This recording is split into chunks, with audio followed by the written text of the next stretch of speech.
Okay, good afternoon, everyone. My name is Mr. Ashwin Manivo, and I'm one of the principal academic development officers on UKZN Pietermaritzburg campus. And this initiative that we set up is it's meant to help you as school kids, matric students who are writing exams, grade 11s who are writing, and to hopefully just give you a little bit extra so that you do better in your examinations. Today, I have with me Mzipo Shalukane, who's our academic development officer as well, principal academic development officer on Pietermaritzburg with me. We have Ajay Basesa, who's going to be the teacher who's going to start off the session. He is a lecturer on the Westville campus in chemistry. Ajay has a very good background in teaching matric students, and he's involved in training students for Olympiads, school Olympiads, and he teaches chemistry at a very high level at university. And we also have Shabazz Abdullah. He will also be a teacher online today. Shabazz's background is he's just completed his master's in chemistry, and he has extensive experience in teaching students through SI programs and demonstrating at university, so on and so forth. So what I'm going to do now is I'm going to ask Ajay Basesa to take over, and he'll begin the first part of the revision session. Thank you.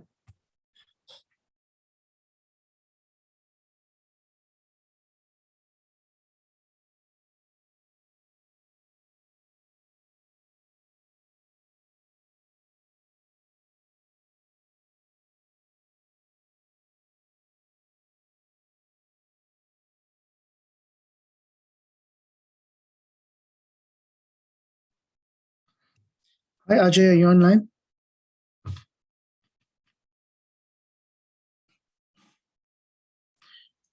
Zipo, am I online? Yes, Ashwin, you're online. Let me just sort out IJ now. Why unmute again? Ask to unmute.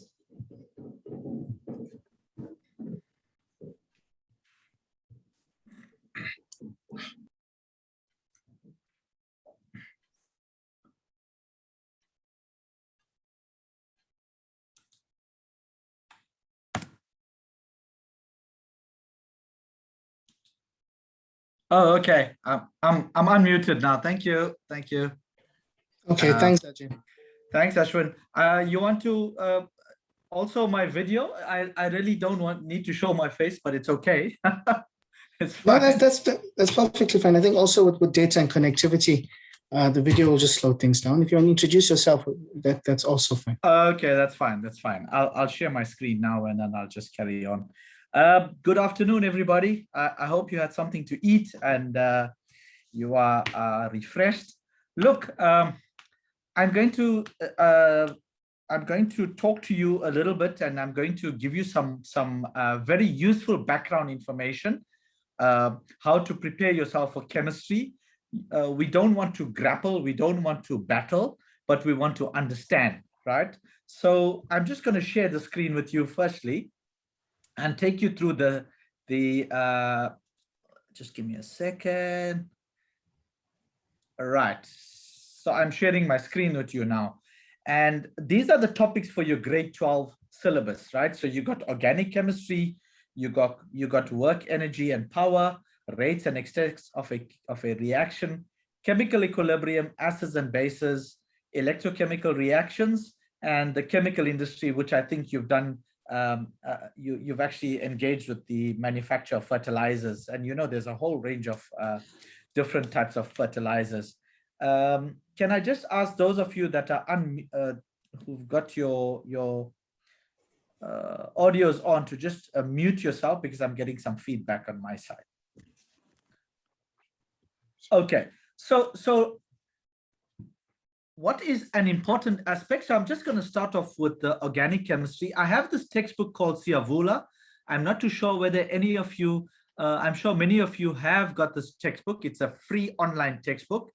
And if you look at Siavula, it's aligned to your curriculum. Even those of you that are in Model C schools, those of you that are in, if you are in private schools, the information doesn't change. So I'm just going to talk about organic chemistry, and I'm going to give you some information as to how you are going to prepare yourself as far as organic chemistry is concerned. And then I'll look at some examples in terms of organic chemistry.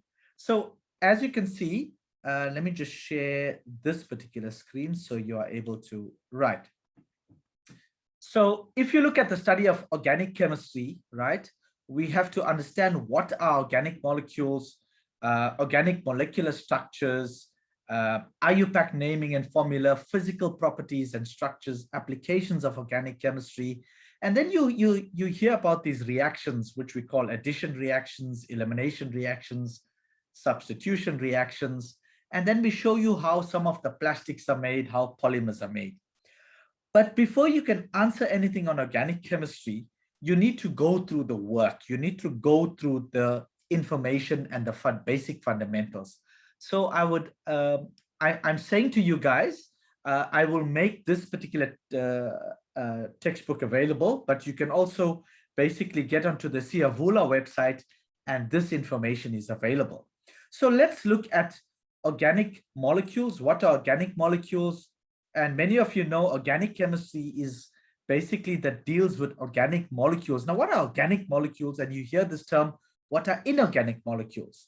So basically any molecule that has carbon, and if you have 4 substituents attached to it, and generally we say that organic molecules are water insoluble. And if you take, but you get some exceptions. So if you look at carbon dioxide, carbon monoxide, and other compounds, they also have carbon, which are basically exceptions, okay? So the definition of an organic molecule is an organic molecule is a molecule that contains carbon atoms, generally bonded to other carbon atoms, as well as hydrogen atoms. Now, you know the simplest organic molecule is methane. That means it's got a carbon which has got 4 hydrogens attached to it. And you know, methane gas comes from the cracking of crude oil. So, you know, engine refineries and stuff like that. And one of the byproducts is methane gas. And methane gas is basically an organic molecule. So now you understand what an organic molecule is all about. So if you, so you're very understanding on organic molecule. Other stuff that you've come across with organic molecules is recently with COVID. You know that we've been spraying 70% alcohol, and the type of alcohol we've been using is ethanol, and ethanol is an example of an organic compound. Okay, so you basically you understand that is basically what we have in terms of an organic compound. So I'm using the name ethanol. But there is another way of naming it, which we call an Iupac. The International Union of Pure and Applied Chemistry will name this particular compound. So then you need to know what are organic molecular structures. So when we look at a molecule, right? So I'm going to show you what are organic molecular structures. Now, carbon has a number of unique properties which influence how it behaves and how it bonds to other atoms. Now, you know that, for example, if I show you the structure, right? So let's look at carbon, and you can see it has the atomic number 6 and an atomic mass number of 12.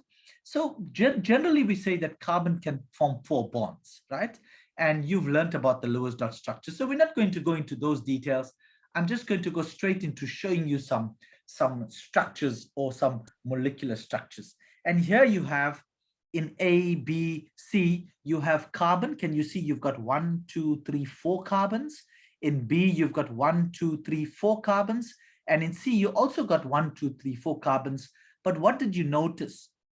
In A, you've got all the carbons are saturated. They've attached to, you've got 4 single bonds, right? And in A, if you count the number of carbons, 1, 2, 3, 4. So remember your homologous series. We start off with methane, ethane, propane, and butane. Okay, so this is a C, 1, 2, 3, 4, and it has 1, 2, 3, 4, 5, 6, 7, 8, 9, 10. So you remember your formula? If you have 4 CnH2n plus 2, which is a formula that we use to calculate the number of carbons and hydrogens. So this is an unsaturated, this is a saturated organic molecule. And in this case, 1, 2, 3, 4, we're looking at butane. If you look at the structure of B, you now have a double bond. So we refer to this as an alkene, okay? And if you look at C, we have an alkyne, A-L-K-Y-N. So you have a saturated organic molecule, you have an alkene, and you have an alkyne. So you can see different structures. Now, if you look at the next structure, you can see you've got a whole lot of branches, and we've got to start naming these compounds. So you've got to basically understand how to name different types of molecular structures. Okay, so it's important for you to understand, and we talk about branching of organic molecules, right? So you've got to read through these notes, and you've got to understand how these different types of structures are made up, and you'll see there's a way in which we can name them, and I'm going to take you through these and how we can name these compounds. Okay, so you can read about sources of carbon. The important thing of organic molecules, okay, and you can see basically in photosynthesis, where carbon dioxide with water and sunlight forms glucose, which is used by plants. And so different reactions will take place forming organic components. Right, so here is a structural formula. So in terms of the structural formula of A, I just want to draw your attention to the naming, right? So you're going to go through your notes, and you'll notice again, you've got your parent compound, you've got 1, 2, 3, okay? So that's a propane. And on the second carbon, so if you are going from left to right, so that's carbon 1, that's carbon 2, and that's carbon 3. And you can see you've got a substituent, and this is a methyl substituent. So therefore, the name of A is 2-methyl propane, okay? So your naming of your compound is important. So you've got to understand the different types of organic molecules. And in your exams, they are going to ask you how to name these compounds. So there's a set of rules how to name these compounds, okay? And if you look at B, you've got butane, etc., etc. So here you can see what we call the semi-structural formulae, and you can see you've got in this case a 2-methyl propane, and B is butane. So we can write a condensed version. So in your fundamentals, you've got to now look at how we can write the condensed structural formula, okay? And note that in figure 4.8, you've got CH2 groups. Can you see? You have CH2 groups. So you've got to understand all of these in terms of how you write your structures. Right, so when we talk about a molecular formula, so you can see in figure 4.8, you've got 1, 2, 3, 4. So this is basically the molecular, you have a molecular structure, and you can see this is, if I go further up, this is also a structural formula, and then you have a semi-structural formula, and then you have the condensed structural formula, and then we have a molecular structural formula. So that's how we represent all organic molecules, okay? So I'm going to go on, and I'm going to go straight to representing organic. So if you look at exercise 4.1, for each of the following, give the structural formula and the molecular formula, okay? And you can see in terms of how we can, so in A, you basically have the a structural formula, and you want to now represent molecular formulas and vice versa. So you can give the condensed structural formula, and you can give the molecular formula. So you can look at examples of these, okay? So here, give 2 possible structural formula for the compound with a molecular formula C4H10. Okay, so you can look at how you're going to represent the structural formula and how you can represent the molecular formula.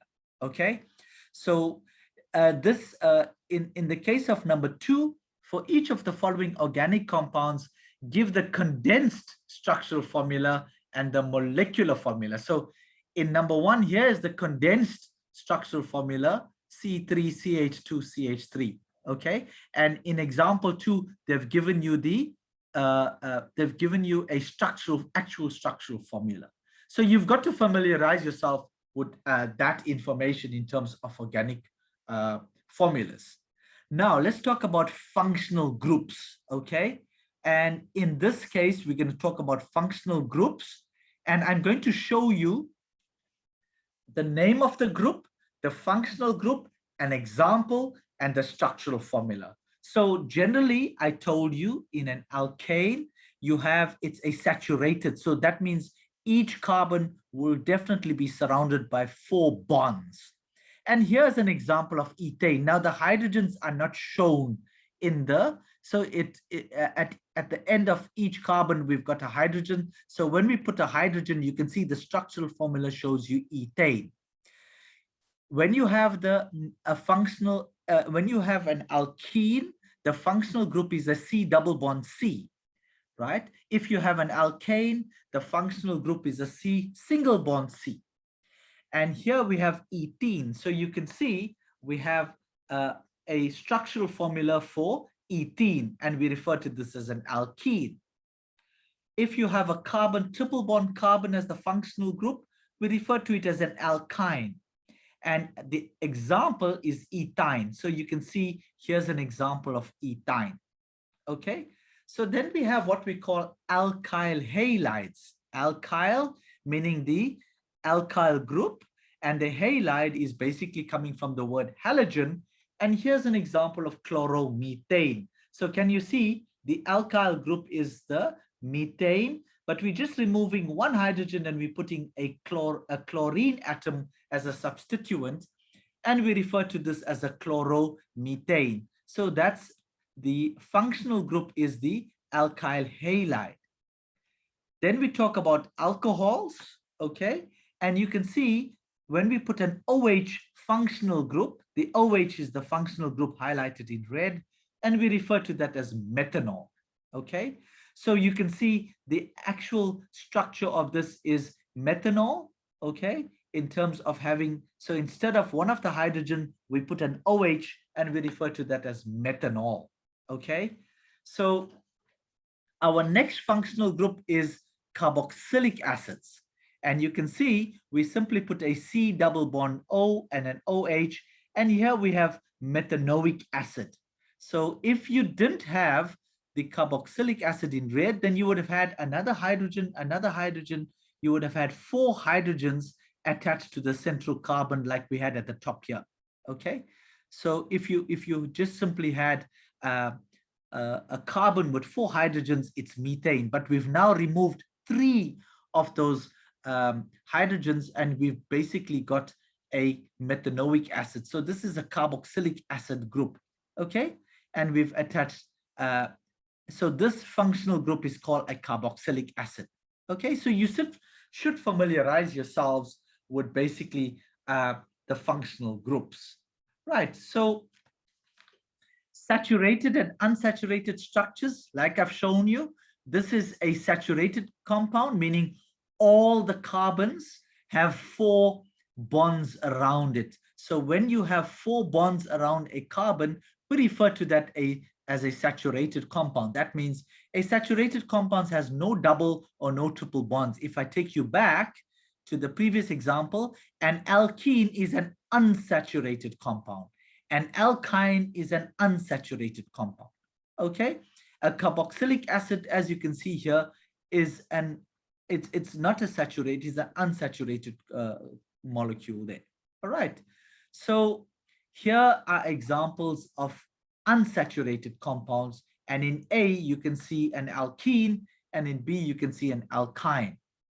Okay, so here are basically definitions of hydrocarbons. So what are hydrocarbons?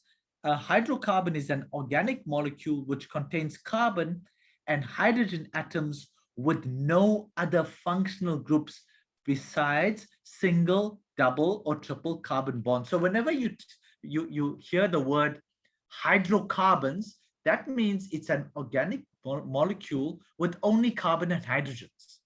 Okay, so the hydrocarbons that we are going to look are called aliphatic.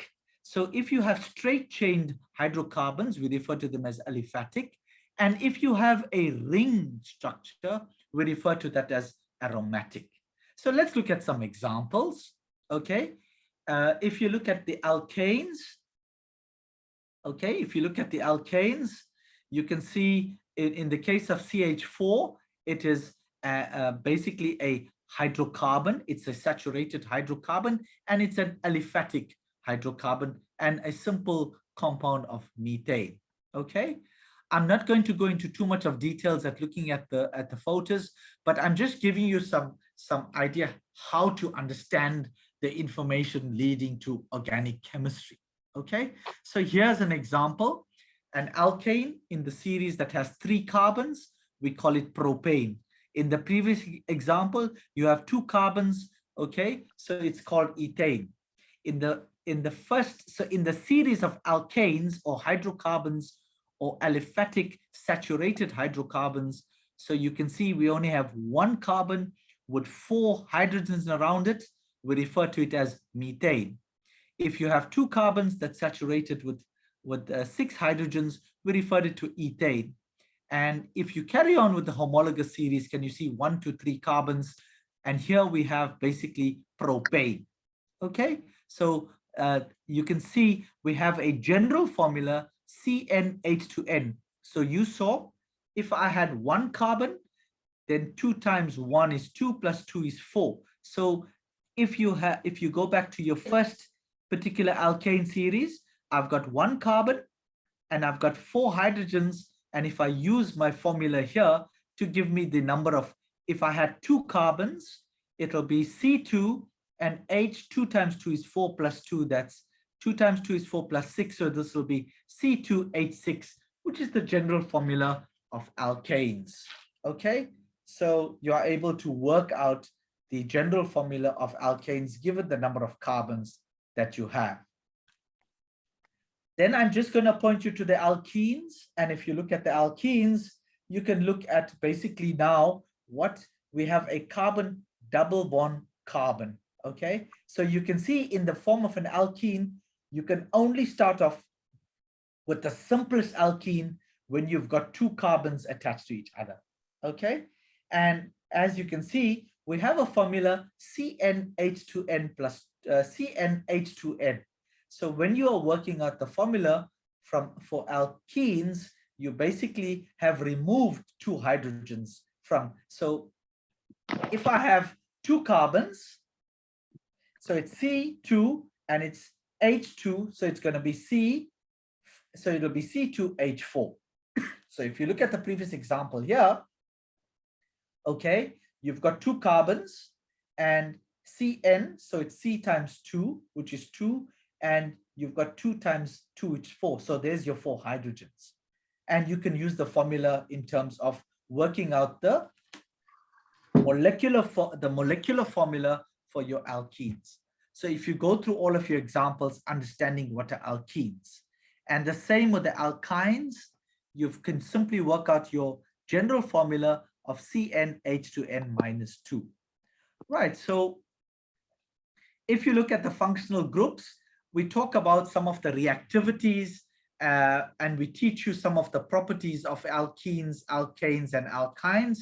As you can see, alkanes, alkenes, alkynes, you now know the general formula, how to work out. So if you've got 1 carbon, 2 carbons, 3 carbons, 4 carbons, 5 carbons, you can work out their molecular formulas. And you can see alkanes have low reactivities, alkenes have higher reactivities than alkanes, and alkynes have high reactivities or higher reactivities than alkanes as well. Okay, so you must have, if you look at alkenes alkanes, alkenes, and alkynes. You should know something about their reactivities. You should know how to name them, and you should be able to write out their structural formulas. Right, so if you look at the alcohols, you also have a simple general formula to work out the alcohols. It's CnH2n plus 1. But remember, all you simply did was removed one of the H's and put an OH, right? So those were the alcohols. Now we have different types of alcohols, and you can also increase the chain length. So in this case, can you see, you instead of having one carbon attached, you've now got 1, 2. So this was basically methanol.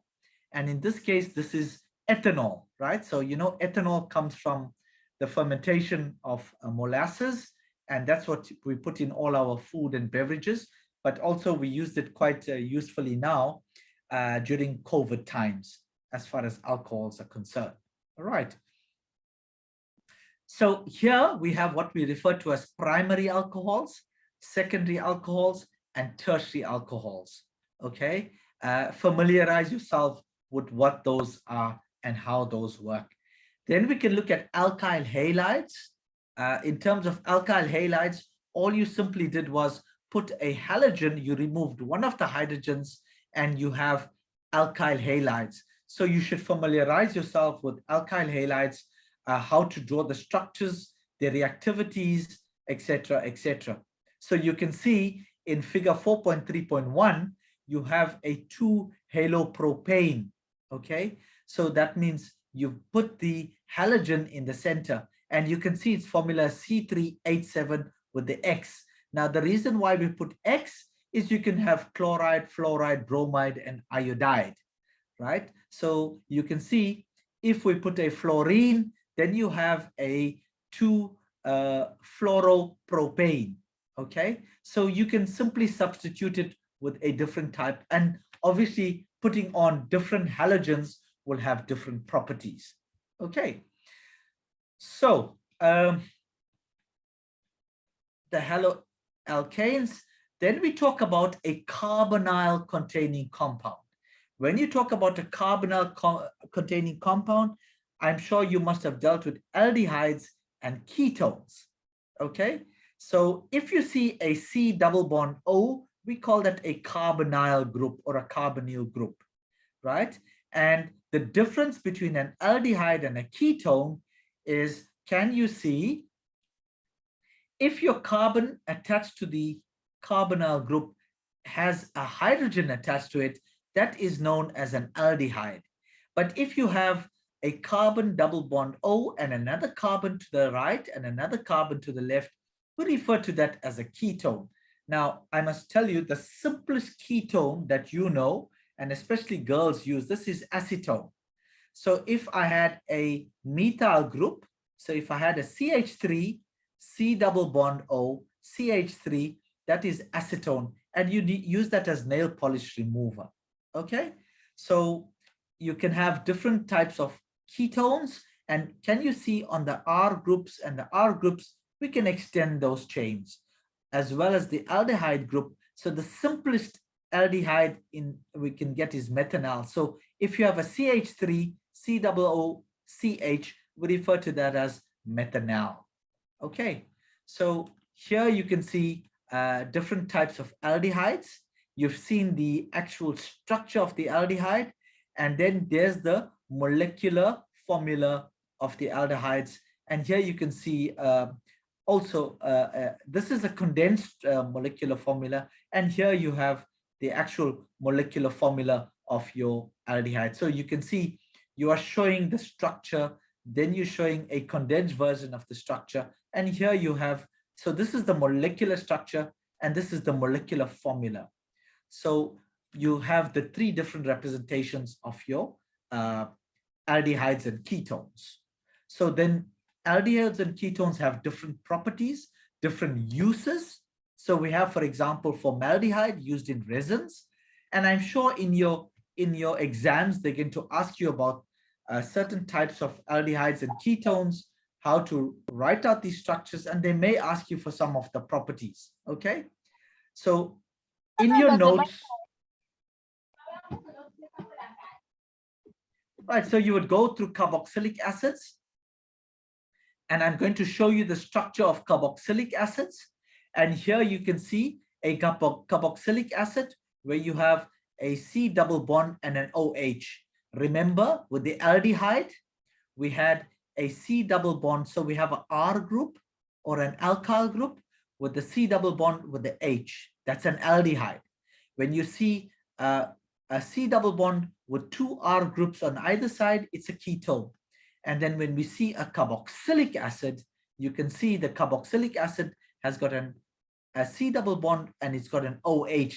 It's like an alcohol attached to the carbonyl.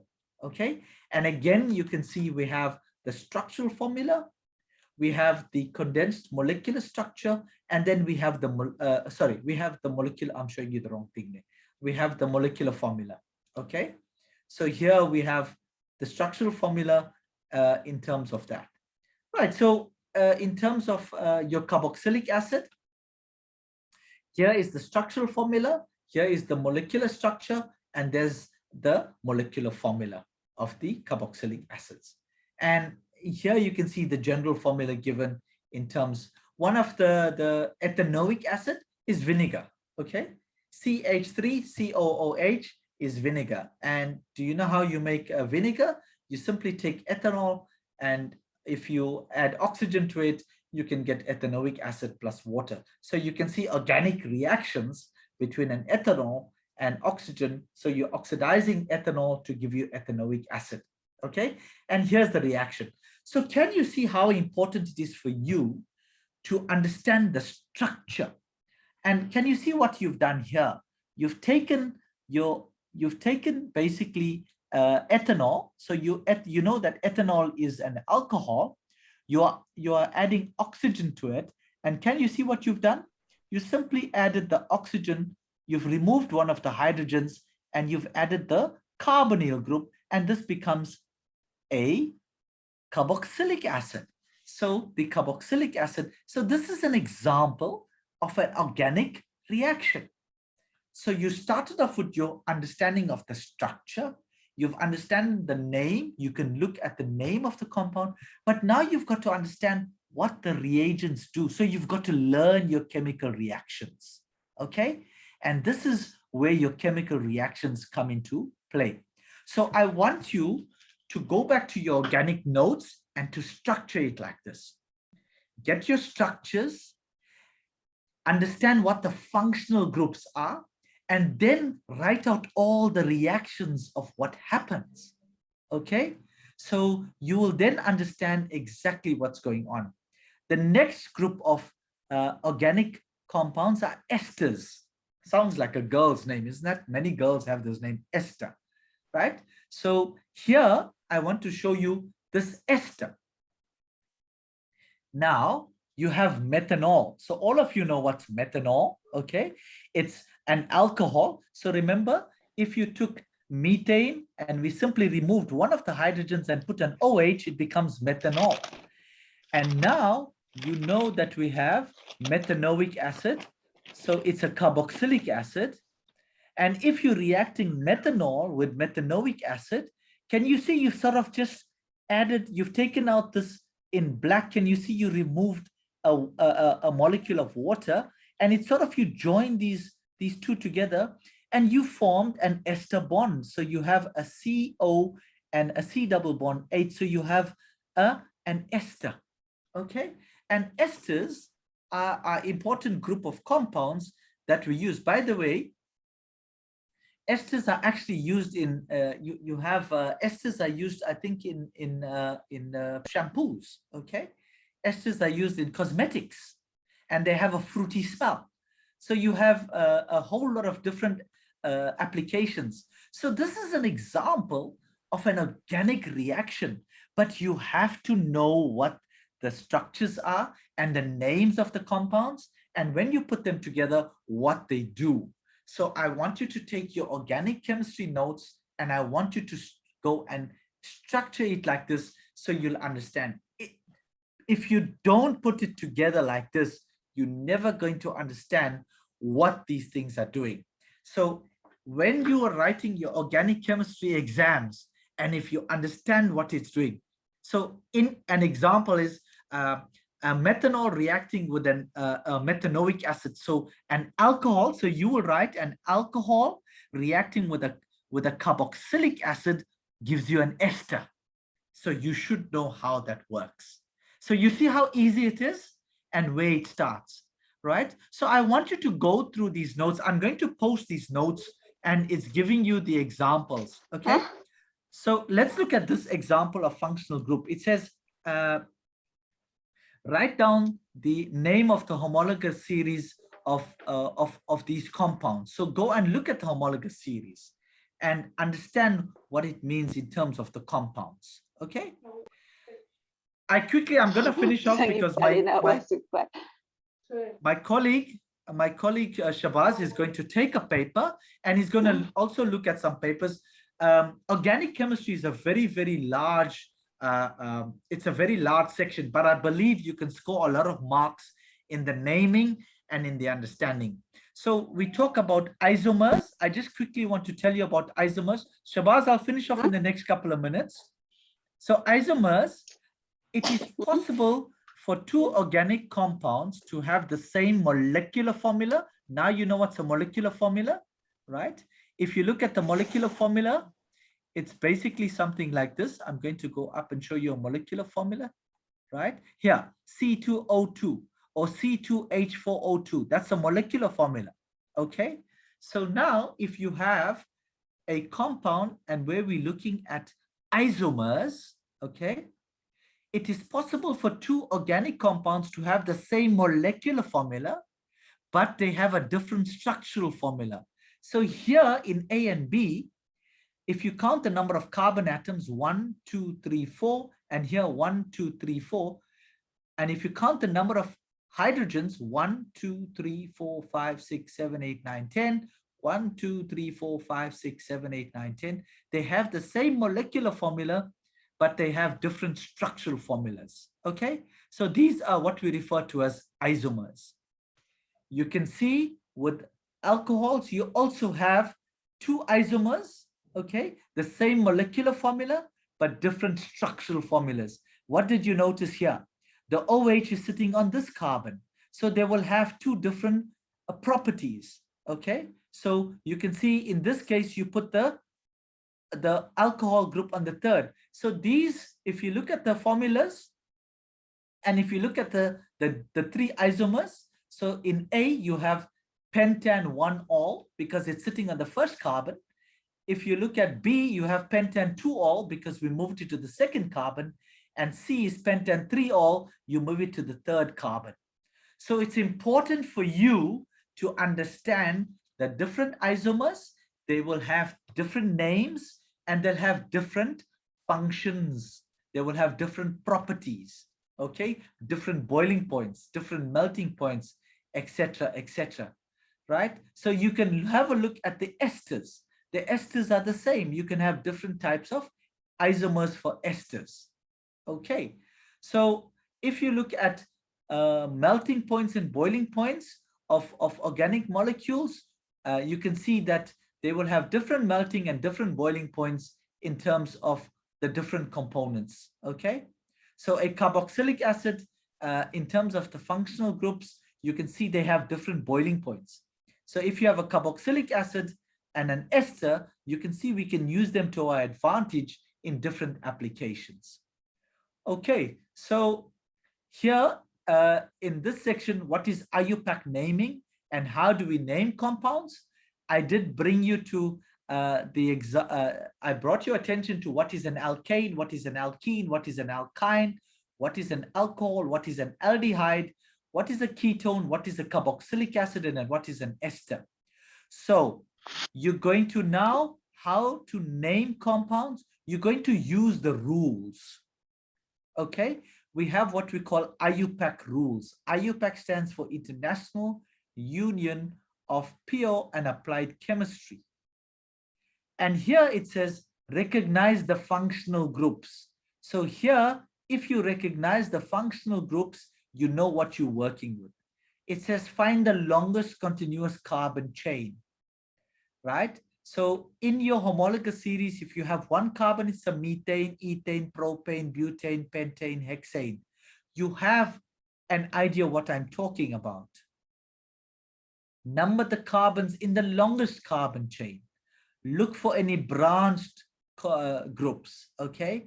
And then for the alkyl halides, the halogen atom is treated in much of the same way. So I want you to look at an example of here. It gives you an example how to name an alkane. So you can see in this case, you got 1, 2, 3, 4 carbons, and you named it.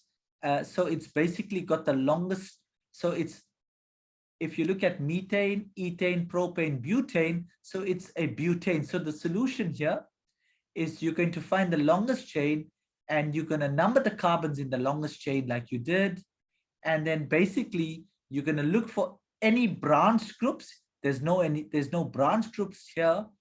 And then you're going to basically combine the elements of the name into a single word. So it's, and here we have butane. Okay, look at this example.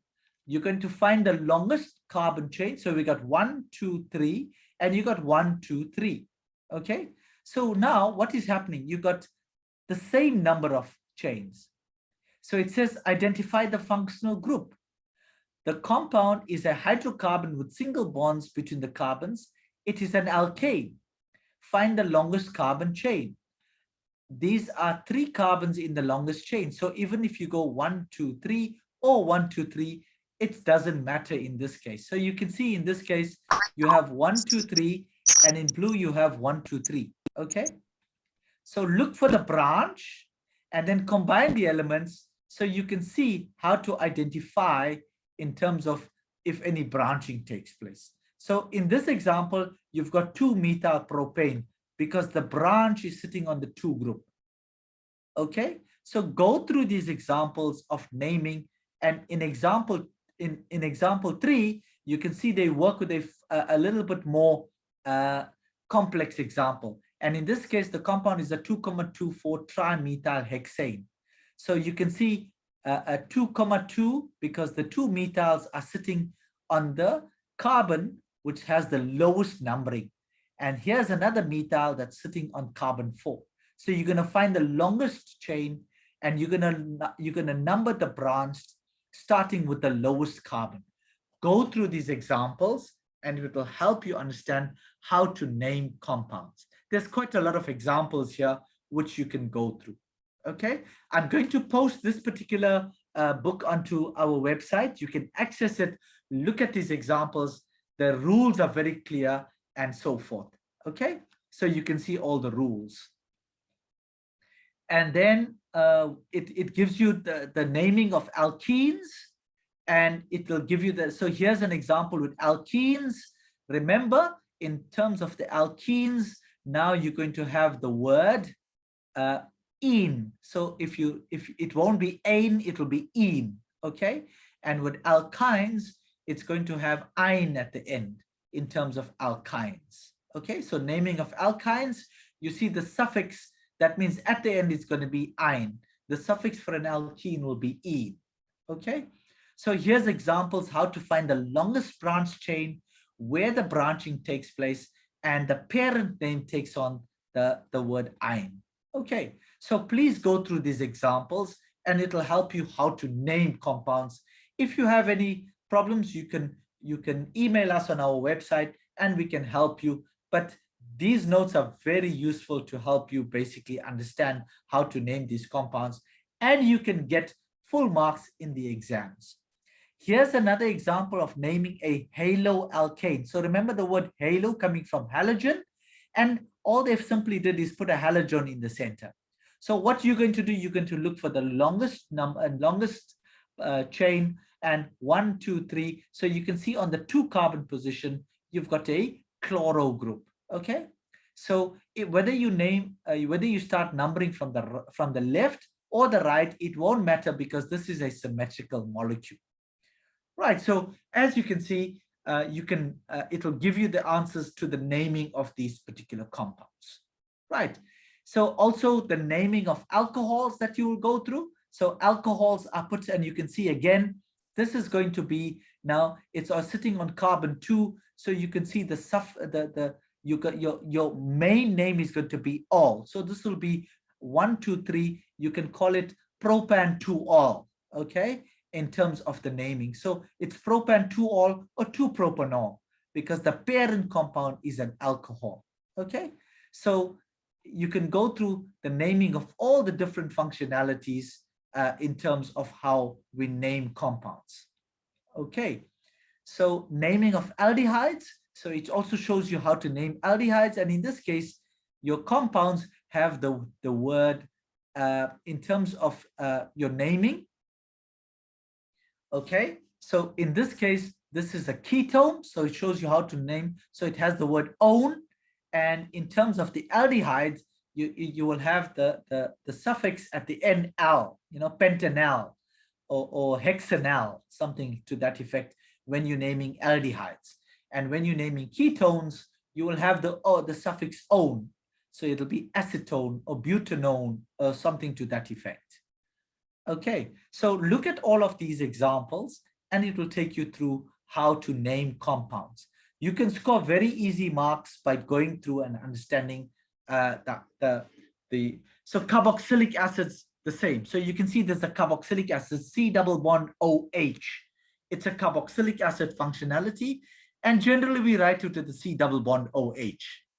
So go through the rules, and here it's shown you how to understand the rules for nomenclature on carboxylic acids. There are some examples as well. Pentanoic acid, 4-ethyl 7-methyl octanoic acid.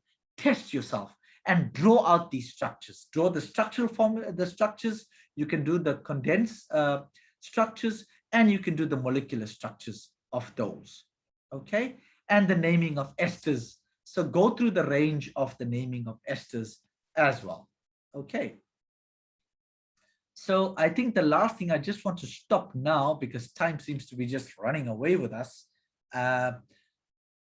So there's the Iupac table. Study the table below and answer the following questions. Go through this and it'll help you get an understanding of where you are and what you're doing. It's got some useful examples, okay? Also test yourself on the condensed structures and the Iupac names, the correct Iupac names. So immediately you can identify carboxylic acids. You can see there's a halogen there. You can see this is a ketone, and understand the functionalities. So do these tables. They're very, very important in terms of understanding that. I just want to see if there's any reactions that you could go through. And in this particular, the physical properties of these particular compounds. Yeah, physical properties.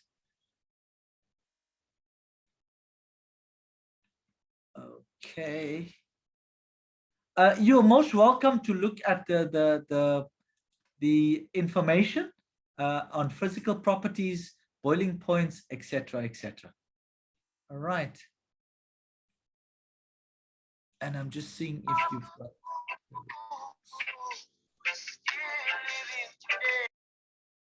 Yeah, I think I'll stop there for now, and I'm going to hand you over to Shabazz, and he's going to take you through some specific exam papers, and he will basically show you how to engage with the questions. Before I leave, I want to tell you one thing, guys that are listening to me. Please, you've got to engage with the notes. If I were you, take this section that I've gone through with organic chemistry, sit for about 2 or 3 hours, read through all the notes, make your notes, and you will be able to understand the organic chemistry. You can score marks so easily. Okay, Shabazz, sorry for taking up an extra bit of time. I will hand you over, and you can basically go through the paper. Okay, so Shabazz, are you there? You can just give me the thumbs up, and then I will just unmute myself. Mute myself. Good luck, guys, and please go through the notes that I've been talking about with you.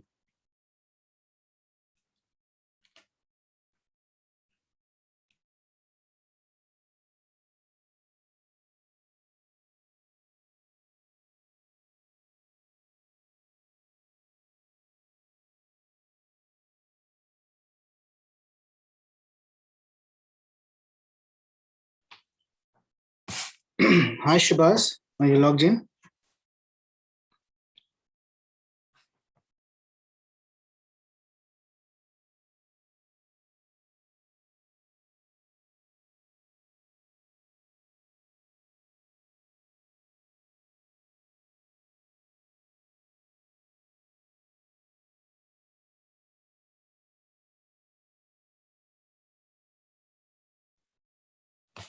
Okay, Ajay, are you still on?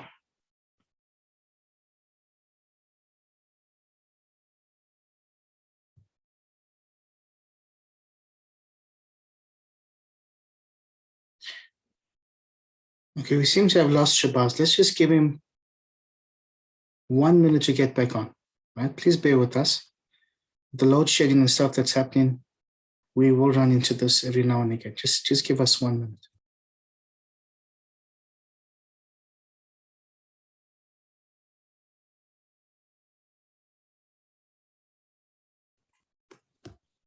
Okay, great. Thanks. Sorry about that, guys. I think there's just the joys of working online. So I'm going to go through past paper, the 2020, November 2020 past paper.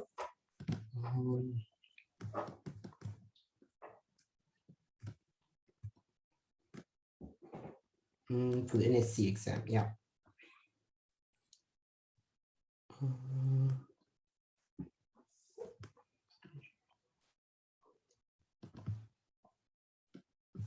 Okay, so guys, I'm sure now 2 weeks from now you're writing your exam. So many of you are well prepared. Some of you are still getting there. That's okay too. Still getting. So here's an example of the paper. I'm sure you've seen it by now. They're available to download online from the Department of Education, and also we have a forum. I'm sure you've seen the website, email, and things like that. Something I want to tell you straight out right off the bat, your instructions and information, please follow this to the T. You don't want to go in there assuming that you know all the instructions, you know what to expect. You definitely need to read through each and every instruction. For each different paper, it will be different. For each different language and things like that, it might be different. So pay attention to if they say you start each question a new page or new answer booklet. These are essentials that you must know right off the bat. Show all your formula and substitutions. These are all essentials that you must obey. All units and things like that, do that. Any mathematical operations, show that. Definitely illustrate that you're not just pulling out numbers from anywhere or figures from all over the place. If you're advised to attach data sheets, do so. Please do so. Graphing and things like that, definitely always show that. Sorry guys, I didn't introduce myself. I'm Shabazz, and I have a Master of Science degree in chemistry. Right, so you always want to ensure that you write neatly and things like that, just so that in sciences, we tend to be drawing very unique figures compared to other subjects that you are doing. So you always want to ensure that you articulate yourself well.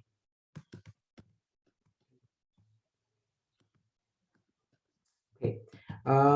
Before you start, I also would like you to be aware that, at the back of your answer booklet or towards the end, you will have tables of formulas and constants and things like that. Ensure that you have these. You don't want to go into the exam and then only later on realize you have 6 papers and your friend over there has 17 and things like that. It's not the ideal situation at all. So always ensure you have your formula sheets, your periodic table, your chemist. That's your lifeline, really. It really is the lifeline of a chemist, and your standard reduction potential, because you are doing electrochemistry. So you must always ensure you have that as well. Standard reduction potential. It's usually 2 pages or so.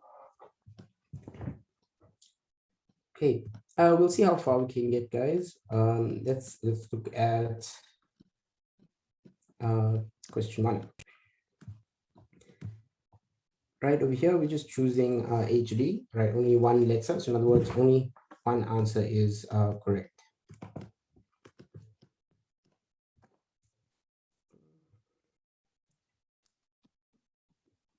Okay, so it says here, which one of the following is the general formula for the alkanes? Now, some really useful advice I feel would be to look at a simple alkane so that you can deduce from there. You will waste less time. You will get right into it. Okay, so let's look at a simple alkane. For example, we look at methane.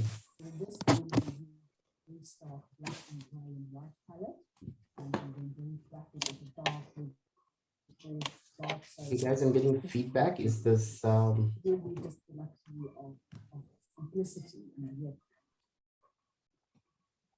okay? Guys, please try and mute yourselves as much as possible. Okay, so let's look at methane. Okay, so we have we can write down a formula here. So we have 1 carbon, and then we have 4 hydrogen, right? So in other words, that is 1 carbon, 2, right? To make up that 4. So it'll be 2n plus 2 to make up the 4. So most likely our answer is, look at all the options, guys. Sometimes they might appear similar, or they could, there most likely won't be more than one correct answer, but just always be sure.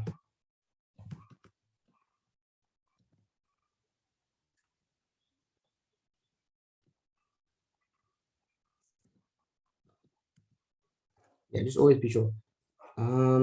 Okay, guys, so in the chat box, there's a lot of questions about whether this is specifically for grade 12 or grade 11.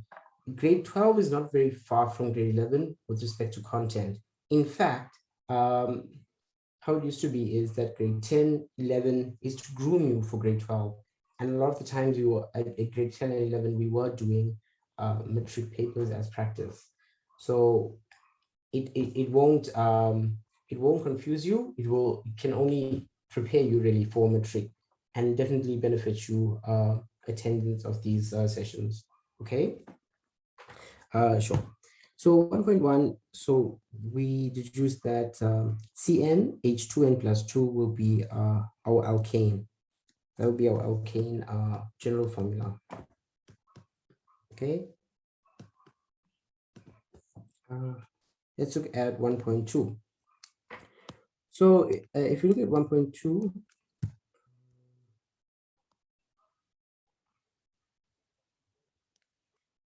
right, so it says here the empirical formula of hexanoic acid. Hexanoic acid, this is something that we just discussed with Ajay. He has a very helpful study guide, which I extremely recommend. This is really good. Okay, so hexanoic, hexane, 6, that's a 6 carbon chain, right? Right, 6 carbon chain. So we just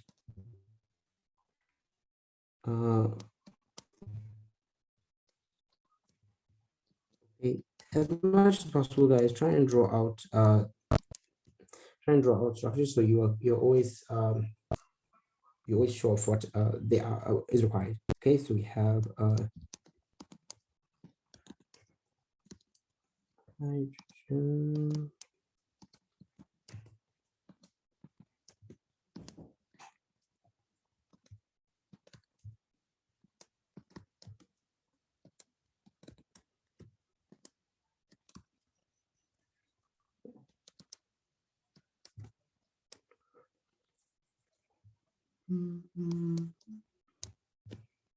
Okay, so that is hexanoic acid.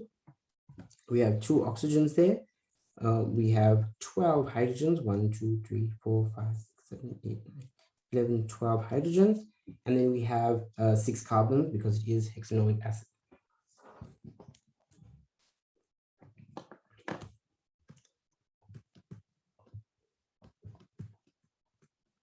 Okay.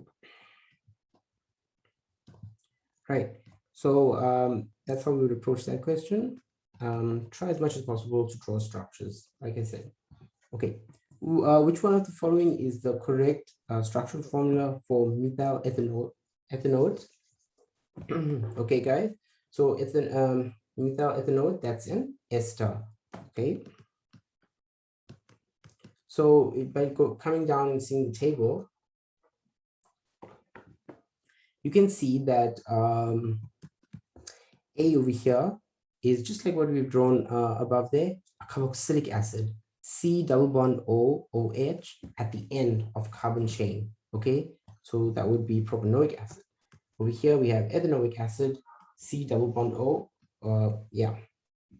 So we have, sorry, this is ethanol. This is methyl ethanol. So we're looking for methyl ethanol. Over here, looking at C over here,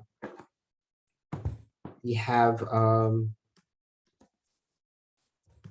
2 carbon chain here and a methyl group there. So this would be our methyl ethanol.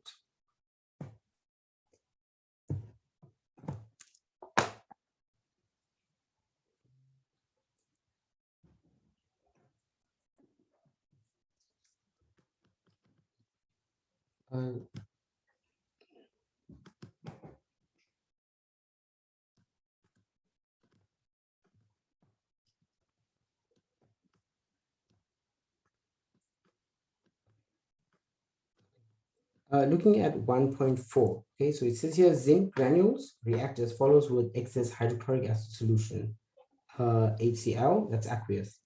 So our zinc is a solid there, plus HCl, which is aqueous, to give us our zinc chloride aqueous and H2 gas.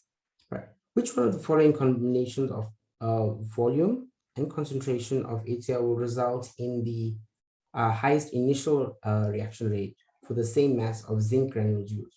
Okay, so in other words, we're only changing the values of hydrochloric acid. Okay, assume that the zinc granule is completely covered by the acid. Okay, so if you look at that, our volumes, we have 50, 100, 200, 200, right? But more essential towards reaction rate would be our concentration, right? So we have 0.5, 1.0, 0.1, and 0.5. This 1.0 is the most concentrated over there. So most likely, most likely that would be our answer B.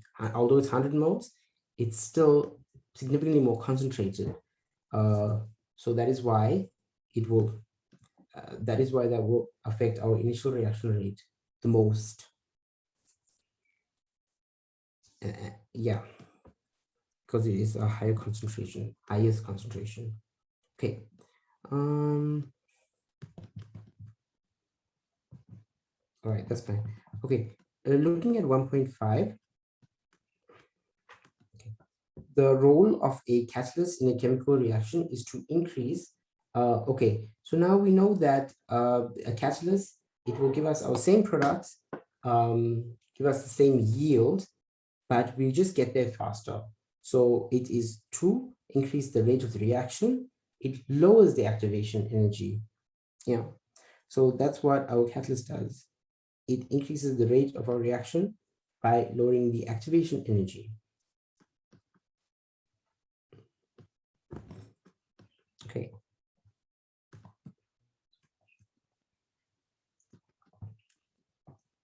Okay, looking at 1.6, right?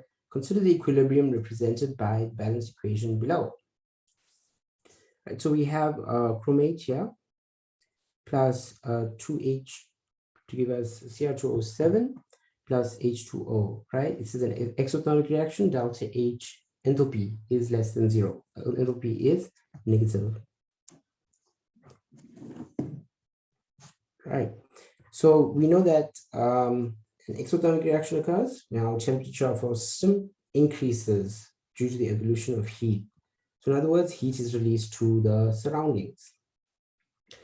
So which one of the following changes to the equilibrium will favor the forward reaction? So in other words, to increase the forward reaction, the temperature will have to decrease if our heat is being released to the surrounding, and our pH will decrease because look, in our reaction we have H plus ions there. So a decrease in our pH will favor the forward reaction. Decrease in our pH means more acid. So a decrease in our pH will favor the products on the forward reaction, basically.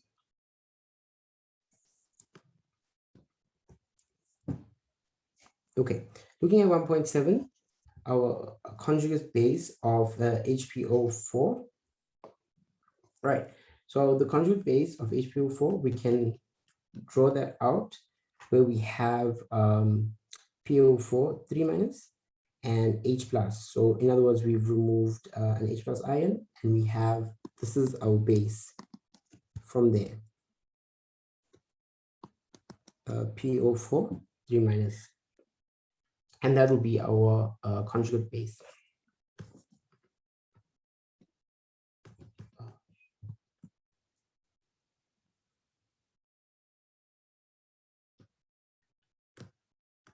Okay, so we have which one of the following changes? So, okay. Guys, we're aware that pH is our level of how acidic or basic something is, right? So H plus is greater, our H plus ions, in other words, is more acidic at lower pH, right? Lower pH. And then OH is basic at higher pH. Does that make sense? Yeah.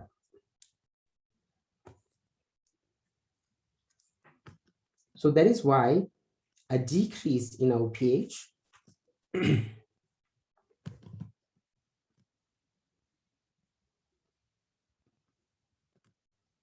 a decrease in our pH would mean more H plus ions here on the left. And ultimately that would favor our forward reaction.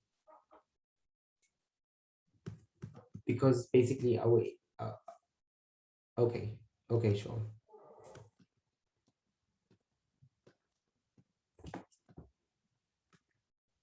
Yeah, that will favor our forward reaction. Yeah.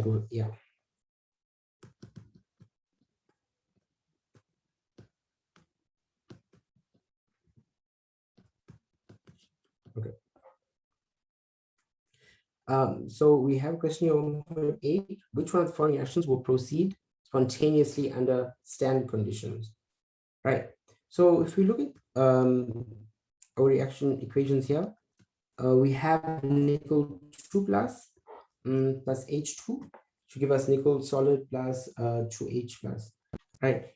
It is more favorable if you look at all of the options here, that iron would want to go down to iron 2 plus and to be reduced.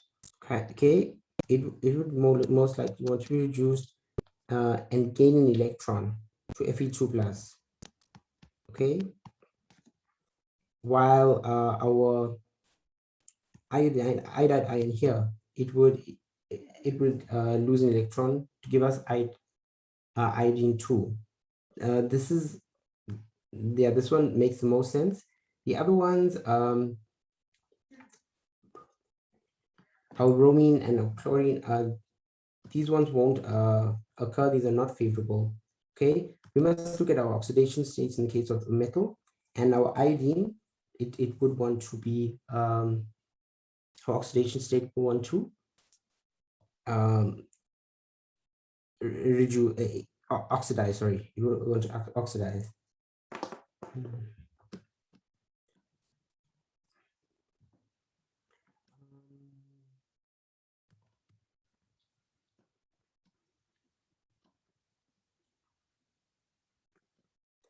Okay, guys, can we move on to 1.9 here? I want to mention something. So this is an electrochemical cell. Okay, it's used for the purification of copper. We have our anode on the left, our cathode on the right. Okay.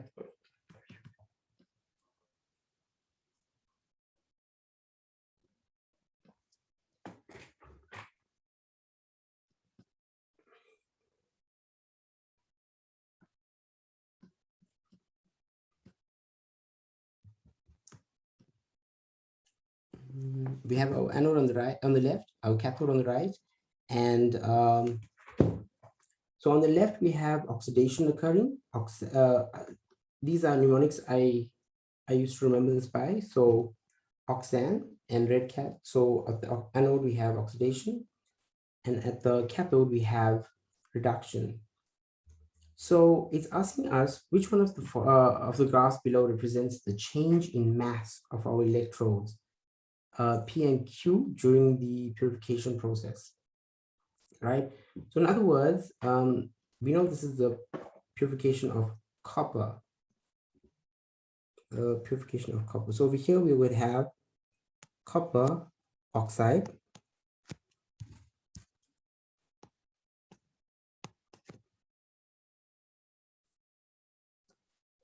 And over here we'd have copper.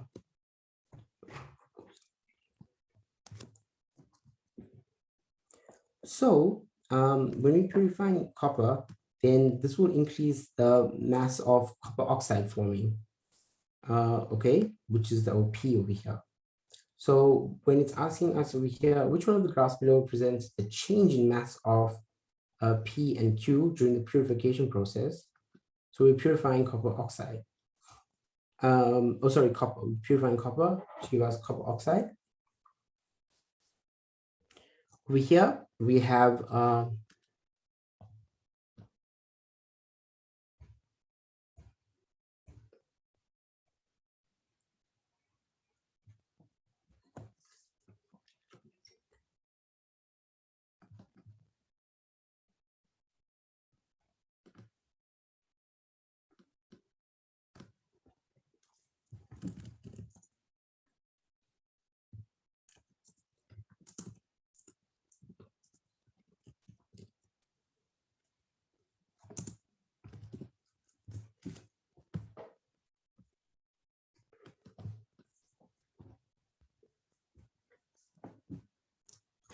okay. So as copper oxide increases, so our P increases, it'll increase gradually over time. Q, our Q over here, there decreases in mass.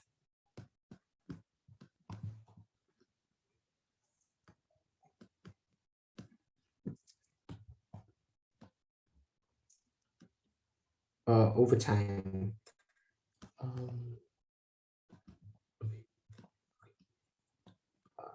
Guys, I want to move on to other questions. Let's go to 1.10. So in case it's a term that you're not familiar with, that you come up with, try and break down words, just in case there's a new term, maybe you didn't come across it while studying and things like that. Then definitely look into it. So eutrophication, so that is basically when there's an excess of plant nutrients. So if you break down eutrophication, so U, which means a good amount or an increase, something like that, and troph, which is just like the trophics, there's a lot of nutrients, a lot of life, a lot of a lot of energy and things like that. So eutrophication in water is caused by an increase in plant nutrients.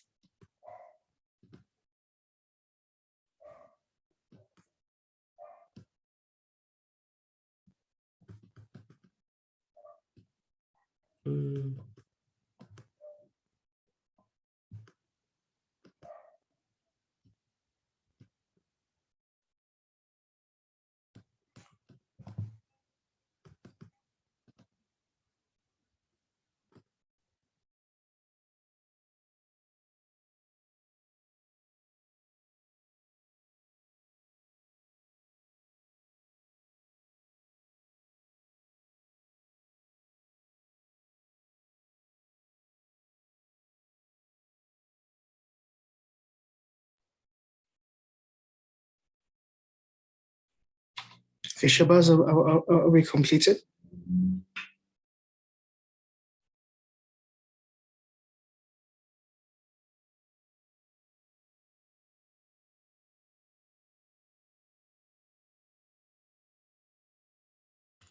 Nazipo, did we lose Shabazz?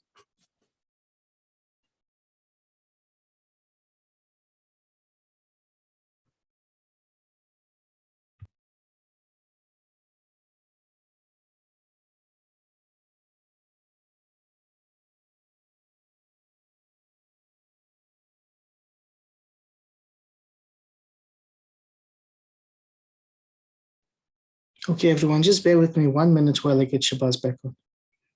Sorry about this.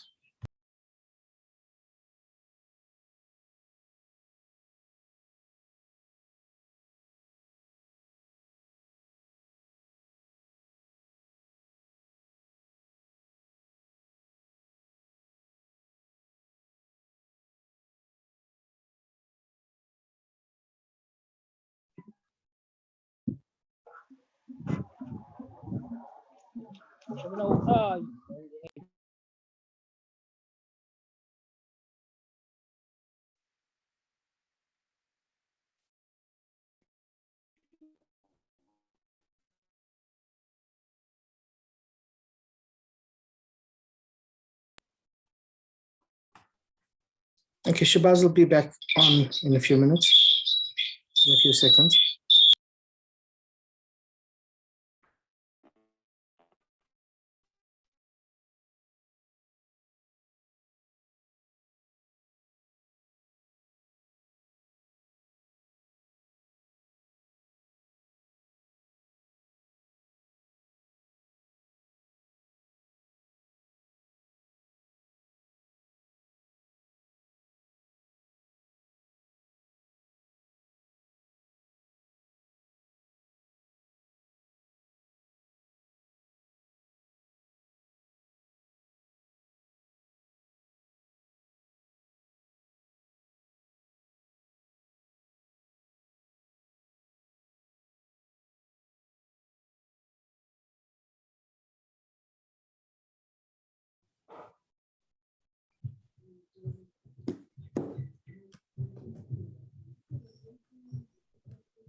Sorry, guys, about that. Okay, can I ask you all to please send your questions to the email that Ashwin has sent? Because it's been like 20 minutes and I've only managed to get through question 1. Okay.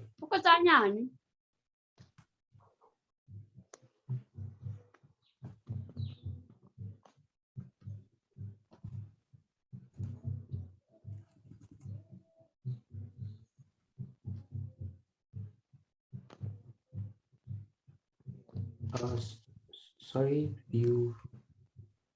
Okay. Okay, beginning of question 2, guys. Sorry about that. Looking at question 2, we have 5 different organic compounds, right? A to E. And it says we must use the information in the table to answer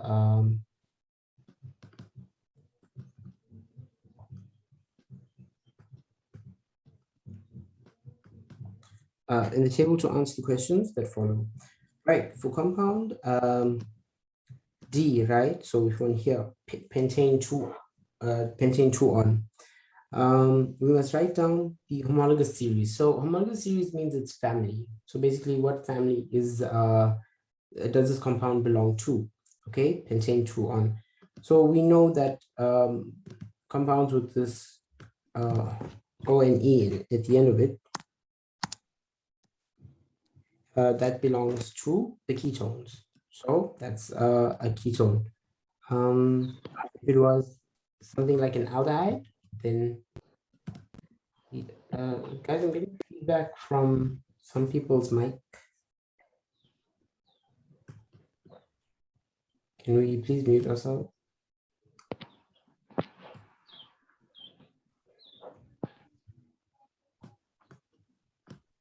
Okay. Right, so ketones we know have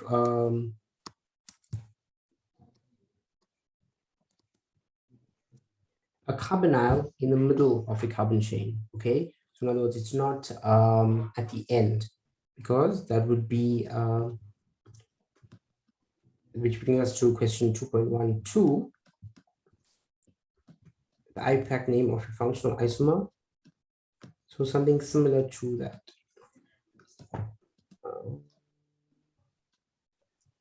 Okay.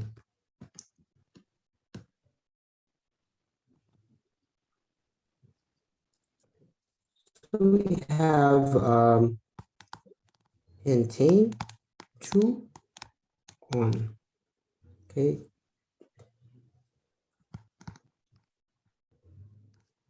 Uh, 2.2. So that's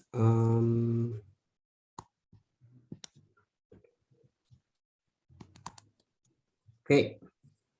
So a functional isomer will be something like 1, 2, 3, 4, 5. Right, the aldehyde of that. So that will be an isomer of pentane 2 on.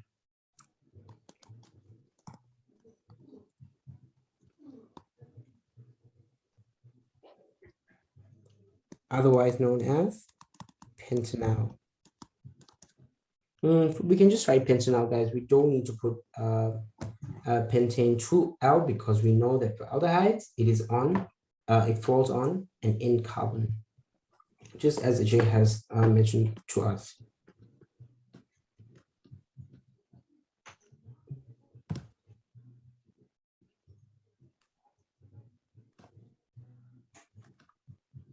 Okay.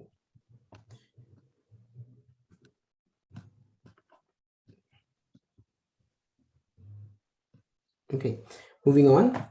So it says here, write down the Iupac name of compound A.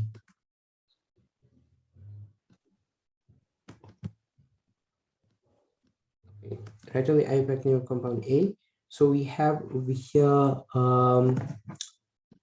there's a methyl on compound, there's a methyl over here on compound, on carbon, sorry, on carbon 2. There's a methyl here on carbon 3. And then we have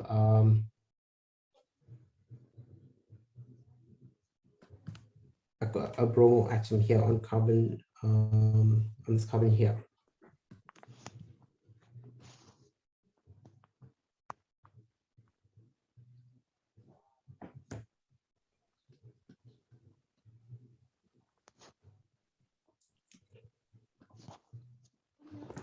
So maybe we can name it something like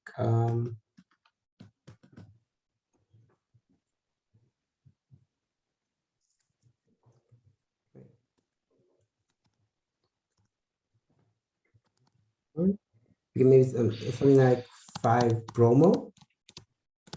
Guys, I'm getting feedback from one of you.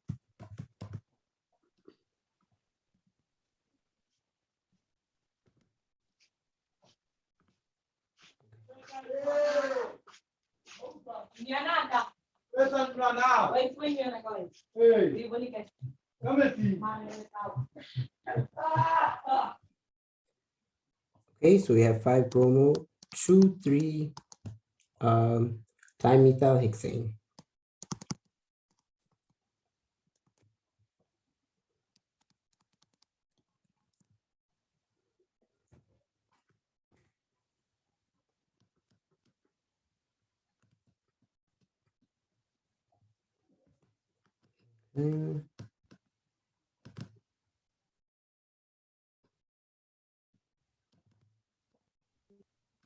Right, and here it says here, right on the structural formula of compound E.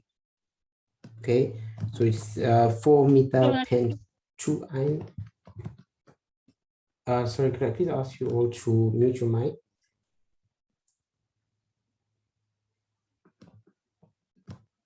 Okay.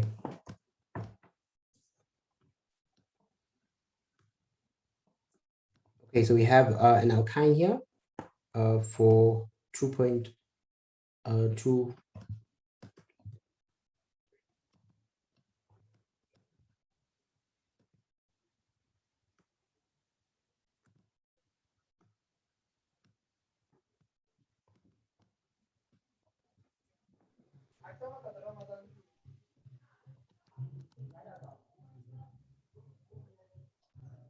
Okay, so we can draw it like it's good practice to draw the alkyne first.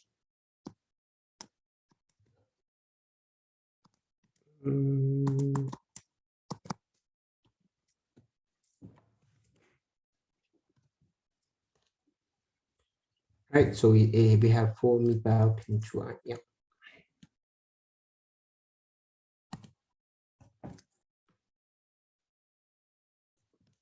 Let's go.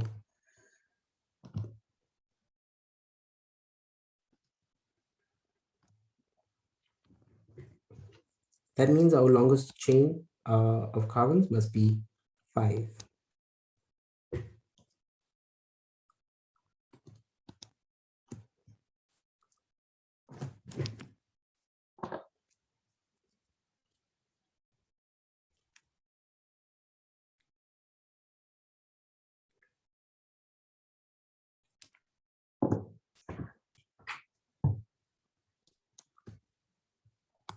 Okay, so we have our longest chain of carbon, which is 5.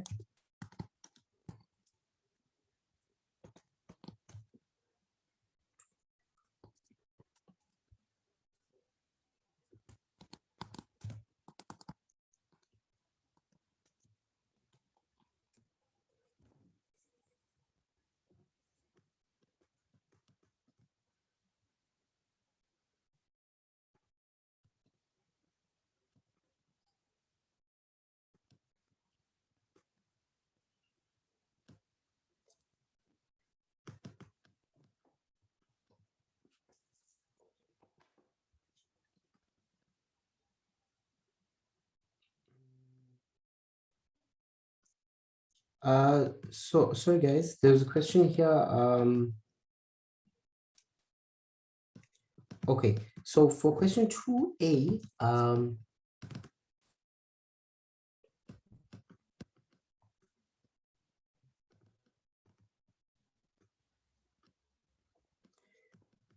we have on the first carbon here, there's just 3 hydrogen atoms. On the second carbon, there's a methyl group here. And on the third carbon, another methyl group here. And then fourth carbon, 2 hydrogens, and the fifth one, bromo. So that means we have 2 methyl groups, which is why we put dimethyl. We put dimethyl here. Our bromo over there is 5 bromo because it's on the 5th carbon. And our hexane, and that's 6 carbon chain. So that's why we said hexane. So that's what went into naming that one. I'm so sorry if I'm not being clear.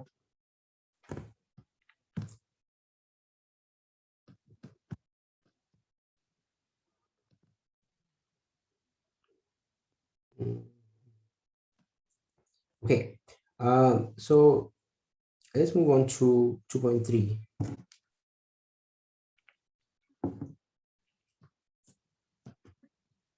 Okay, compound B is a primary alcohol. Okay, so all we have from there is our C3H8O, right? And they say that it's a primary alcohol.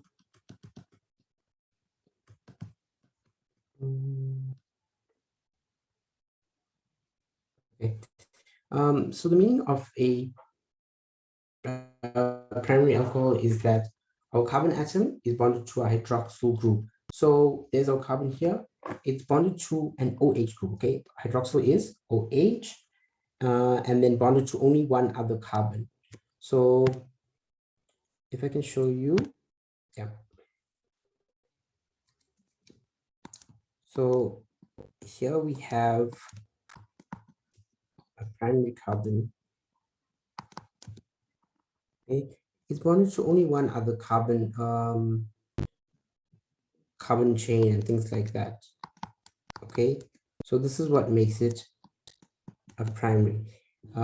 Here we would have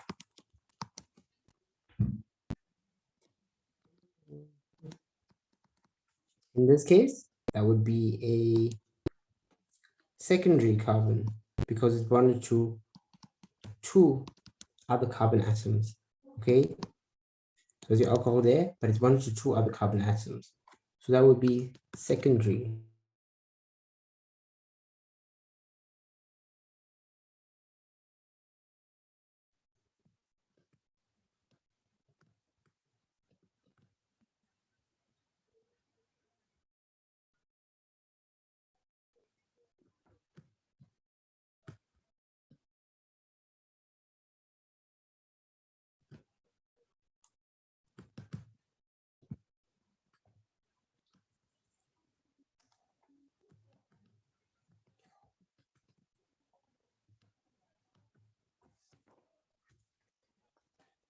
Okay, tertiary. When we have a carbon atom bonded, a carbon with a hydroxyl group bonded to three other carbons. Okay, there's your alcohol here, and it's bonded to three other carbons, right? So that's how primary, secondary, and tertiary alcohol works.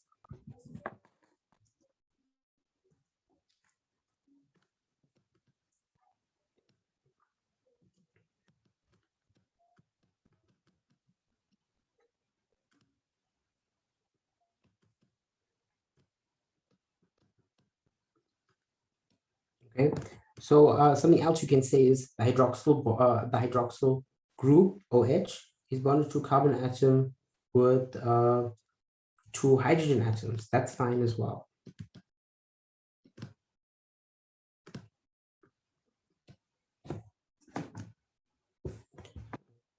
All right, so compound B reacts with another organic compound, right? So this is an organic reaction to form compound C.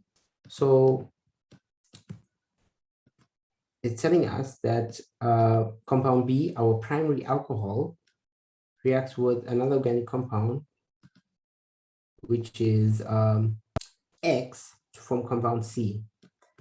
Now from compound, we know that this is an ester, guys. So we know that this esters form from the reaction of from esterification.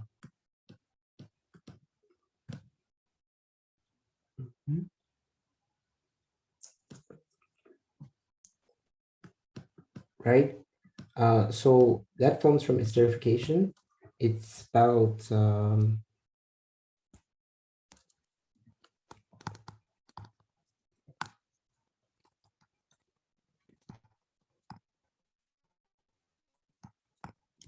okay, esterification.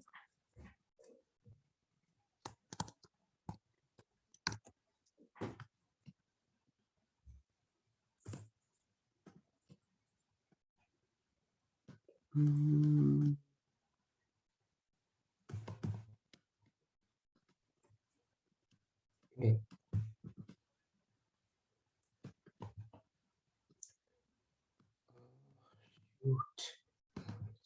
Okay. So they're asking what would it take to form this compound here? We know that compound B is this portion here because it has three carbons.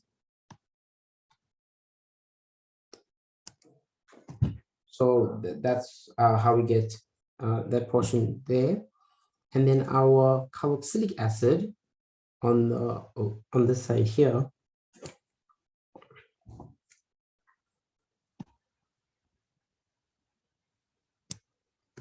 would be our compound X, okay? And that is how we form compound C because it is made from B and X. So looking at C, we can deduce that our compound X is this four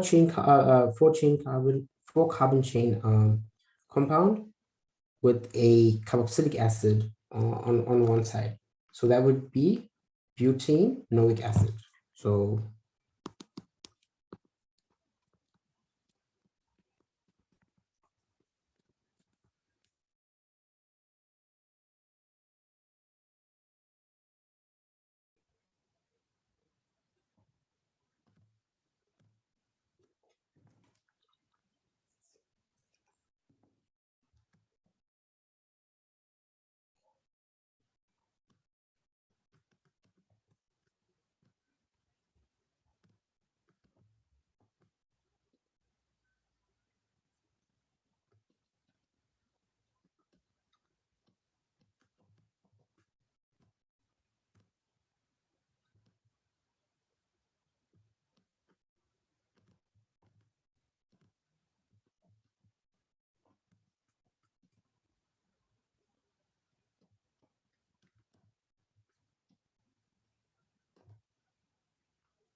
Okay, so that would be our compound X.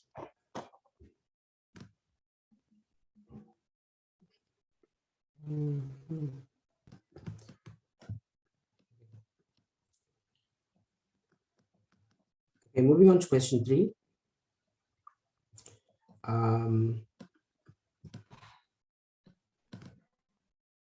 It says here the relationship between boiling point and the number of carbon atoms in straight chain molecules of aldehydes, alkanes, and alcohols is investigated.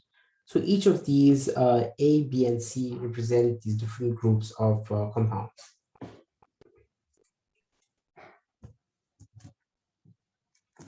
Okay, we have our A, B, and C over here. Different boiling points based on their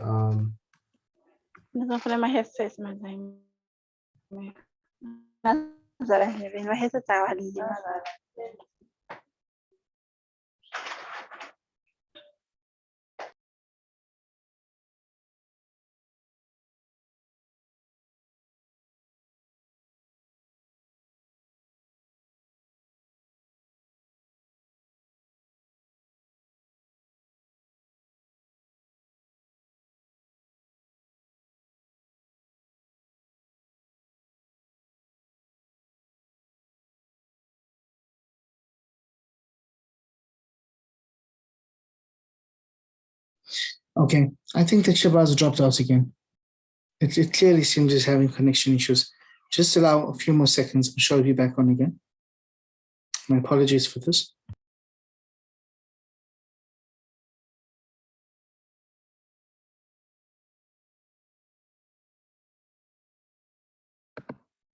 Ashwin, can we please Mhlophe Sithole? Can you please just verify if this is a new hand or an old hand? Because I see that your hand is still up.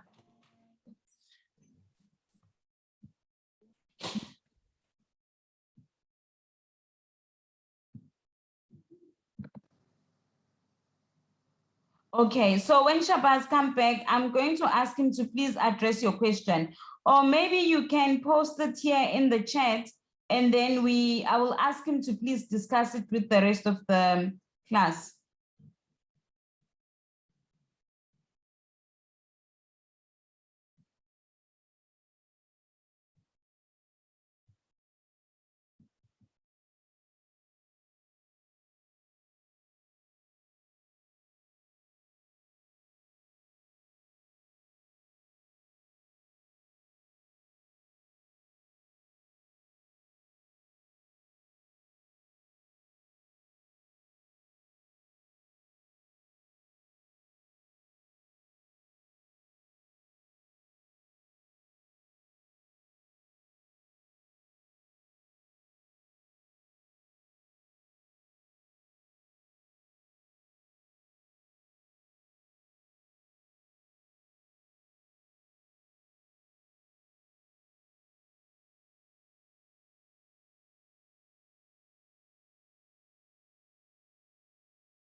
Mshlope Sithole, is that an old hand? No, it's a new hand, Ashwin. Okay, is there a question? He said so. So Shabazz, if you can please just address Mhlophe Sithole. Mhlophe, you can ask your question now. You can just unmute yourself, and then you can be able to ask your question. I'm in grade 11 and I'm wondering if there's a separate link for grade 11 learners, since I can see this is for Matric. Okay, I've seen lots of questions on this. Let me just clear this, right? So what we're doing is these sessions are targeted towards Matrics. And Matric and grade 11s do share a great portion of work. I know that there is some new stuff done in Matric, but if there are any sections here that are not covered, so if there's anything you want specifically done on Matrix grade 11 stuff, please email the email address and the tutor will get back to you, okay? If it's not covered here. Thank you. Shabazz is back, so he'll take over from me.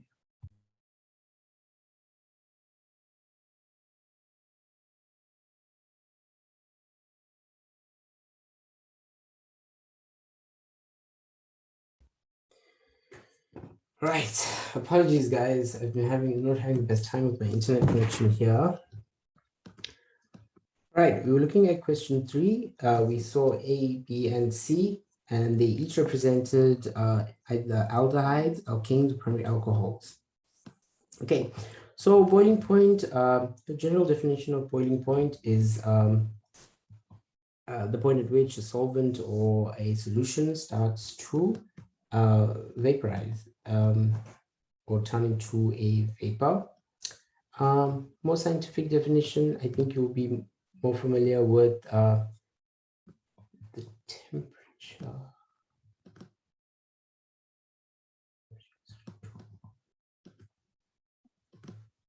Yeah, the temperature at which our vapor pressure equals atmospheric pressure.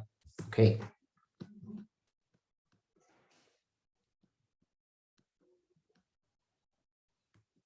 Right, so that's boiling point, the temperature at which vapor pressure equals atmospheric pressure.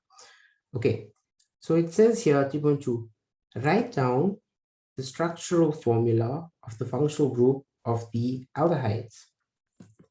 Right, so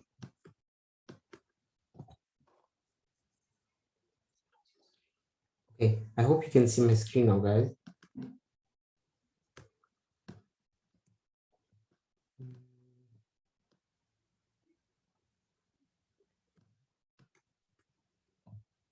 All right, so it's just asking you to show a carbonyl here with the H.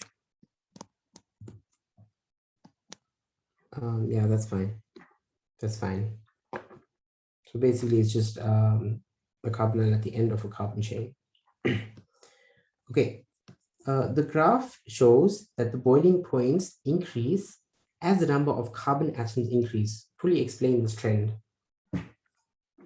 All right, so basically increasing our number of carbon atoms, that increases our molecular mass. It increases our molecular chain size, our chain length, and increases surface area. So molecules like this here would have a higher boiling point compared to a smaller 5 carbon molecule. Yeah, that's basically the idea there. The strength of intermolecular forces increases. There's more sites for London forces, right? So more energy is needed to break down larger molecules and to overcome these intermolecular forces, right? So that's all that question is asking us, to explain that trend of why is boiling point increasing as the number of carbons are increasing. Sure.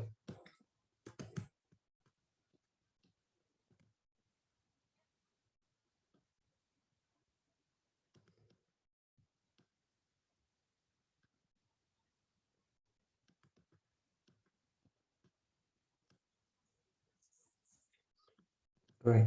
So it says here, identify the curve A, B, or C that represents the following. So compounds with London forces. So it's asking, London forces are weak forces, right? Not very hard to overcome, and they tend to have lower boiling point, the lowest boiling point, in fact. So just by looking at the graph from these three, which we know are alkanes, primary alcohol aldehydes, we know that C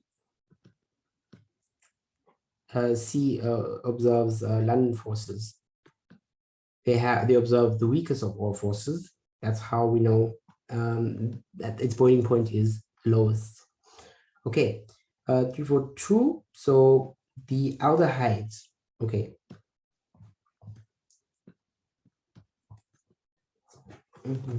Our aldehydes we can deduce are B, because we know that our alcohols would have the highest boiling points. We must compare the strength of intermolecular forces between our alcohols, aldehydes, and our primary and our alkanes. Okay, alcohols will have the highest boiling point. It was also alkanes will have the lowest boiling points. Okay, so that's why they are C. Yeah.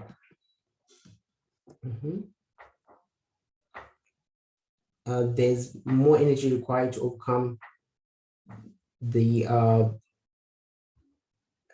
intermolecular forces of alcohols compared to the other ones. Okay, so just use your logic you've read up on. If you looked into theory and stuff, you must try and apply what you've learned from your theoretical understanding, things that you've read up in a J study guide and things like that. Okay.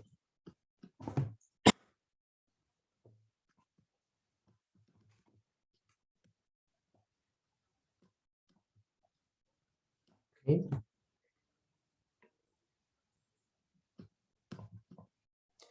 All right, looking at 3.5, it says use the information in the graph and write down the Iupac name of the compound with a boiling point of 373. So we're looking at 373, and it says here, write down the Iupac name of the compound. Yeah.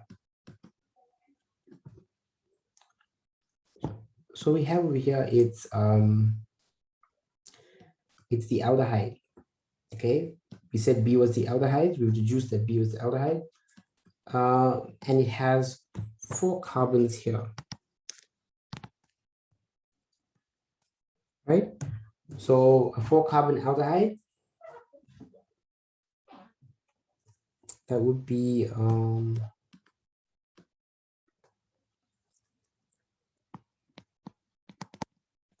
butanol. Okay, so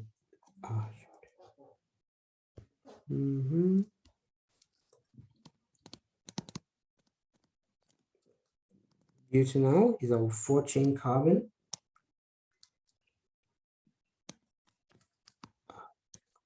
Okay. 4-chain carbon with a carbonyl at the end, right? So that would be butanol.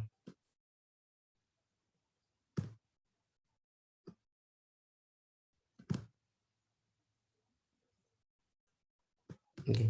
In 3.6, it says here, write down the Iupac name of the compound containing 5 carbon atoms. So in other words, which has the lowest vapor pressure at a given temperature.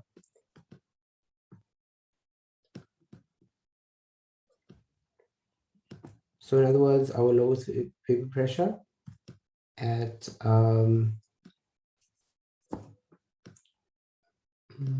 okay. In this case, lowest vapor pressure would be here. Our alcohol, okay? Our alcohol containing 5 carbon atoms. In other words, it chooses the alcohol with the highest boiling point. I mean, with the its boiling point over here.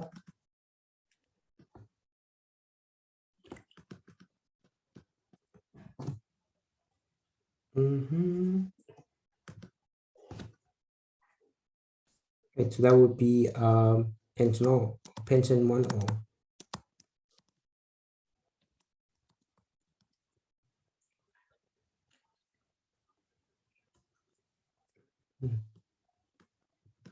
Right, so that has the highest boiling point or lowest vapor pressure, whichever way you want to look at it. Okay, so that would be a 5-chain carbon.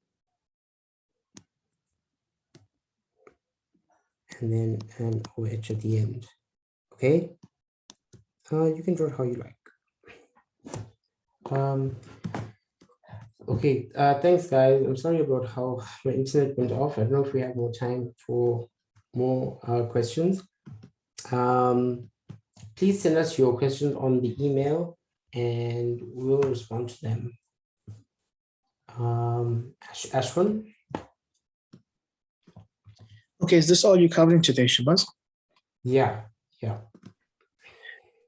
Okay, so tomorrow you guys have a session as well?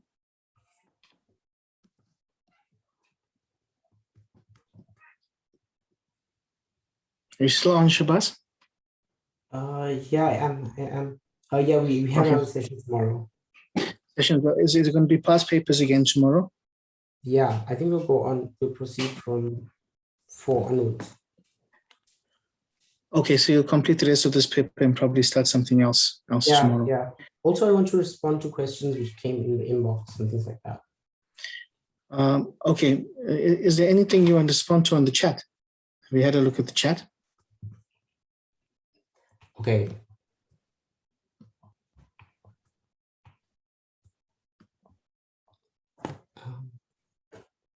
Okay, you would have lost those chats because you I did lose that. right?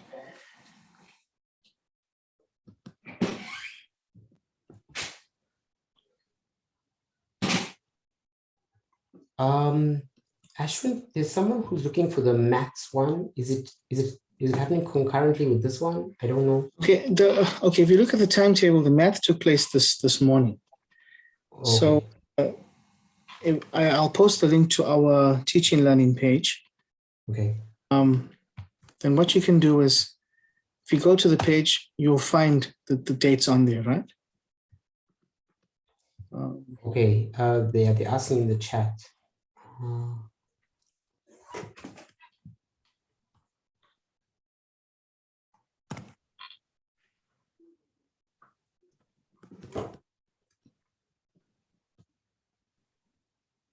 Okay, so for the dates for the sessions that are planned, you can go to the website via this link and you'll find them.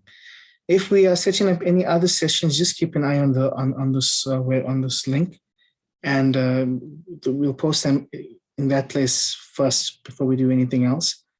But if you fill the attendance form and leave your email addresses, we'll update you via email when any new sessions are being planned.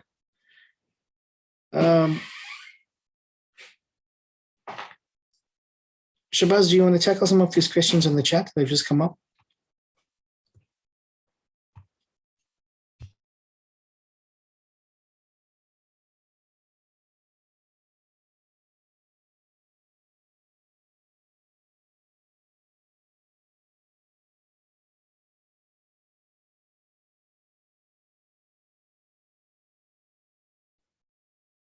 Shabazz, are you still here?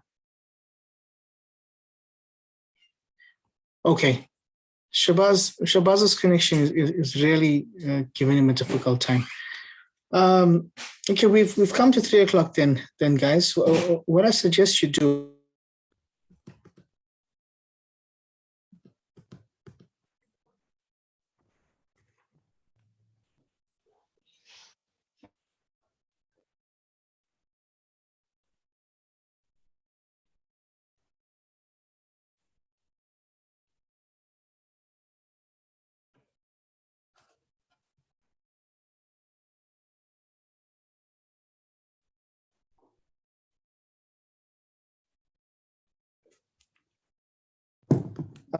Maybe you're studying at night, or you can't do a question.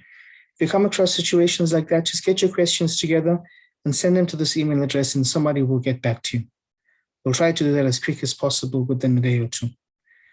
We know that it's difficult times now. You guys are preparing and you're stressing out, so we'll try to get back to you as fast as possible. So I think that would be a good place to close the session. Is there anybody else that wants to ask any questions?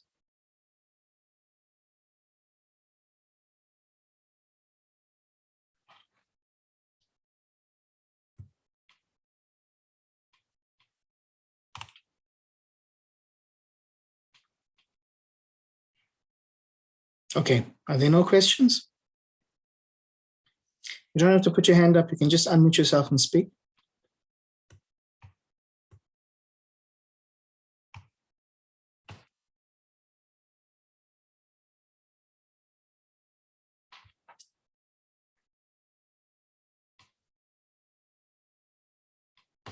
Okay, thank you all for attending. I'm going to end this session, and you can join the same link tomorrow.